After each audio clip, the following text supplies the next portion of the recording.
গুজবটি ছিল খুবই পরিকল্পিত এবং সবচেয়ে ভয়ঙ্কর। বলা হচ্ছিল ঢাকা বিশ্ববিদ্যালয়ে সরকারি বাহিনী নির্বিচারে গুলি চালাচ্ছে, লাশ গুম করা হচ্ছে, বডি কন্টেনারে করে সরানো হচ্ছে। 25শে মার্চের গণহত্যার সেই কালো রাত্রির কথা বলেছিল। ঢাকা বিশ্ববিদ্যালয়ে নাকি লাশে ছেয়ে গেছে, হাজার হাজার ছেলে মেয়েকে হত্যা করা হয়েছে। অথচ বাস্তবতা কি ছিল?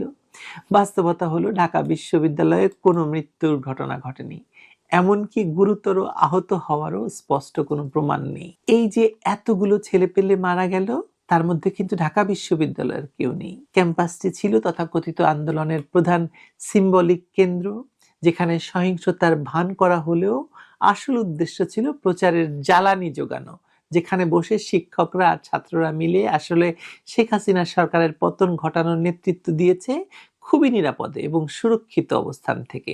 সেখানে কোনো হতাহতের ঘটনা ঘটেনি।